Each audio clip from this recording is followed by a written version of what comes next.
Just a few weeks ago, this greenhouse was a weed jungle disaster like this. Now it looks like this.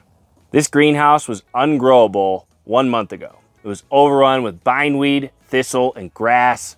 But because of the compost hack I'm about to show you by the end of this video, we're gonna be able to grow $20,000 worth of food between this caterpillar tunnel and the one next to it instead of zero. And if you haven't already, you should totally hit that subscribe button over here because I post new videos every week about how you can grow vegetables in your backyard and sell them as a business. I'm Zach Buckle and I'm a year-round veggie farmer in Cody, Wyoming. Right now, our farm averages about $1,000 a week in sales through the winter and $4,000 a week in the summer. So if we tried to actually grow in here just like we did last year, this year, there is no chance we would get any successful crops. Behind me is absolutely a carpet of bindweed that is now buried in cardboard and 6 inches of compost and 6 inches of wood chips. And so the only possibility of us growing any food in these two greenhouses was no dig, which is what I'm going to share with you today. So basically what that means is you're covering your land in cardboard after you till it, or cardboard paper, which is what we did because it's a lot easier to do large areas with cardboard paper, and you layer it in probably 2 layers just to be safe if you've got a lot of undergrowth of plants. And then you layer 6 inches of compost in your desired growing beds, which is what you see behind me. We have 5 no-dig beds, and then you do 6 inches of wood chips in your pathways, which is what you see in between each bed. And 6 inches of wood chips about 3 feet around your garden or farm area as a perimeter to stop grass from growing in. And that's basically it.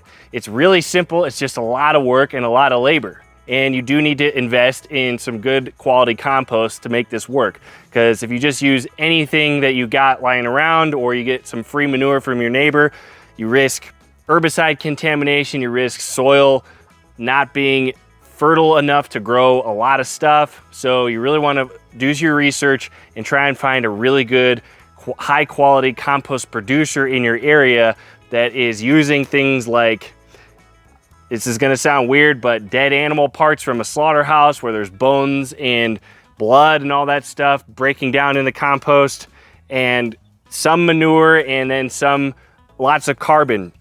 Lots of things like wood chips and stuff to break down, so you've got about a 3-3-3 ratio of all those things.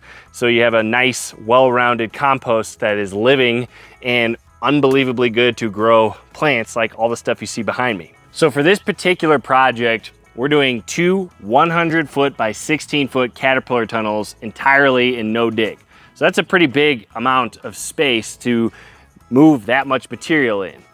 But here is the breakdown of what it actually cost us to do this. So we spent about $2,800 in compost, which is about 46 cubic yards at $60 a yard delivered to my property. We spent about $500 in a tractor rental, so that made our labor costs go way down since we're not shoveling everything by hand. The tractor allowed us to dump the compost into 3 wheelbarrows, so that made it so all we had to do physically was move the wheelbarrow about 50 to 100 feet. Then I had employees. I had a friend help me and I had my employee help me, so we spent about $250 in labor, paying employees between $18 and $20 an hour. And then we spent about $250 in cardboard paper to cover the entire space, which was well worth it. Yes, we could have gotten a cardboard for free, but it would have taken us about 10 times as long to cover the entire space in cardboard. So our grand total in cost for this project was about $3,790. So that is what it cost us to make both of these high tunnels no dig. So within this 3,200 square foot space that we've now created as no dig growing space, we have 20 50 by 2.5 foot beds. So right behind me is 5 of the 20 beds that we've created. So we did the 6 inches of compost in each single bed here, and then 6 inches of wood chips in the pathways. And so what that allows us to grow in terms of crops is either 3 quick crops or one long crop in our season. And each one of our quick crops is worth roughly $400 per crop. So an example of that is this cilantro and dill that we've got planted here with the paper pot transplanter. That'll yield us somewhere in the neighborhood of 200 to 300 bunches of cilantro and dill. So that's going to be easily $400. It might even be $600 if we grow enough of it. So that's $400 is the absolute bottom dollar. Next to us, we've got a crop of parsley.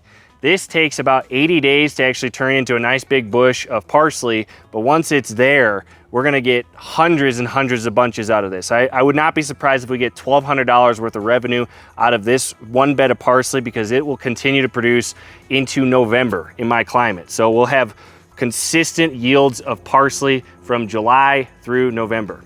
So this one bed will probably bring in about $1,200. This bed will bring in 3 quick crops like cilantro and dill for hopefully somewhere between $1,000 and $1,200. So let's just say our average revenue per bed in these 20 beds in our greenhouses is gonna be $1,000, just to be conservative. So that means 20 times $1,000 means we are going to produce about $20,000 worth of food in these 2 caterpillar tunnels by doing this whole project. And so if you crunch the numbers on our first year profit this year, we should be around $16,000 in profit from this whole project, because we had to invest in the compost, the labor, the tractor, the cardboard paper, all that stuff. But we're still gonna profit about 16 grand by December of 2026. And next year, all we're gonna have to do to maintain this space is add another 1 inch of compost to every single bed, not 6 inches like we did this year, and then 1 inch of wood chips in all the pathways. So our actual running cost to maintain this space is gonna be about 500 bucks. So next year, our profit should be in the neighborhood of $19,500. And this is all really conservative. So this is if a lot of things do go wrong. If we maximize our space a lot better than we ever have in the past, I could see this number going up to 25,000, no problem. Because like I just said, this one bed of cilantro and dill, I'm saying is $400 in crop value, but if we actually get 300 bunches, which is possible depending on the climate and how well the entire bed grows consistently, it could easily be $600 to $800. And especially because we charge somewhere between $2 and $3 a bunch. $3 a bunch at the market makes this bed a lot more valuable, but we usually sell it wholesale at $2 a bunch. So if we could sell all of it retail, the value goes up. In my market, we have to break it up into both retail and wholesale. So that's why I always just plan for the lowest dollar amount, just so I'm planning for the worst case scenario throughout my entire farm business, but eventually these numbers can easily go up. So if you've ever dealt with bindweed or thistle before in your garden or farm, you're probably asking yourself, is this really gonna kill bindweed and thistle? Isn't it gonna grow right through all that material? The answer is yes.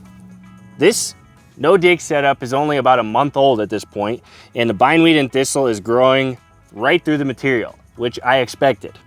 But the cool thing about no-dig is that when you pull this stuff, it will pull up 3 to 6 inches of the taproot. If you just use a little trowel or a weed hook like this, you're gonna be getting so much more taproot than you ever would by just pulling it in heavy clay like I have. I have spent like 100 hours of my time on my hands and knees with a weed hook doing this in heavy clay, and I gotta be doing this to actually get any kind of penetration in that heavy clay because it's so hard to actually get deep enough to pull some taproot. And I'll spend hours doing it, and the bindweed and thistle will grow back in 2 or 3 days. This allows me to pull enough taproot to where it's gonna have to grow through that same material again to reach the light, which eventually will tire the plant out. So that's why no-dig is such a powerful way to grow. It'll take me about 20 minutes to go through here and pull all of this bindweed with that much taproot, and it will eventually tire out, I'm hoping by the end of this season. So if you saw the clip at the beginning of this video, hopefully you see that this was an absolute carpet of bindweed a month ago. I mean, absolutely covered. This is the worst place in all of the caterpillar tunnels that we've done. And it's not even that bad. Like, the growth through this is not even that bad. So it'll eventually tire out, as we're just gonna have to keep hand pulling it for a while. But hand pulling in this material compared to heavy clay is a walk in the park. You know, all I gotta do is a little bit of weed hooking and it's so much easier. I mean, I'm actually enjoying this. So this is why no dig is such a powerful way to grow. And now, to kill all of the other weeds, all I got to do is cultivate with a hose and stuff like that to kill all the annual weeds that are going to blow in here and germinate. But that is a walk in the park in this kind of material. It's a lot harder to do that in heavy clay too. So this is why no dig is such a powerful way to grow. So the bottom line here is, if we didn't do anything to these two greenhouses, we would have grown $0 worth of food. So for a tiny, in my perspective, $4,000 investment in the labor and materials to turn both of these into no dig growing space, we're gonna now be able to grow $20,000 worth of food. I know that sounds crazy, and some of you watching probably think I'm just making this up, but I'm telling you, I have done the $20,000 worth of food before in these greenhouses when we actually could grow in them. So I'm no doubt we're gonna achieve that again this year with this growing setup, because it is so much easier to deal with than what I used to deal with. So if you were on the fence about investing the money into turning your backyard into a farm that is no dig or a garden that's no dig, I'm hoping by the end of this video that you are convinced that this is well worth the investment, because it's really just an initial investment in a truckload of compost, and then every year after, you're investing 1/6 the amount of compost to maintain the growing space. So whether you're growing just food for your family or running a business like me, this is a really profitable way to do it.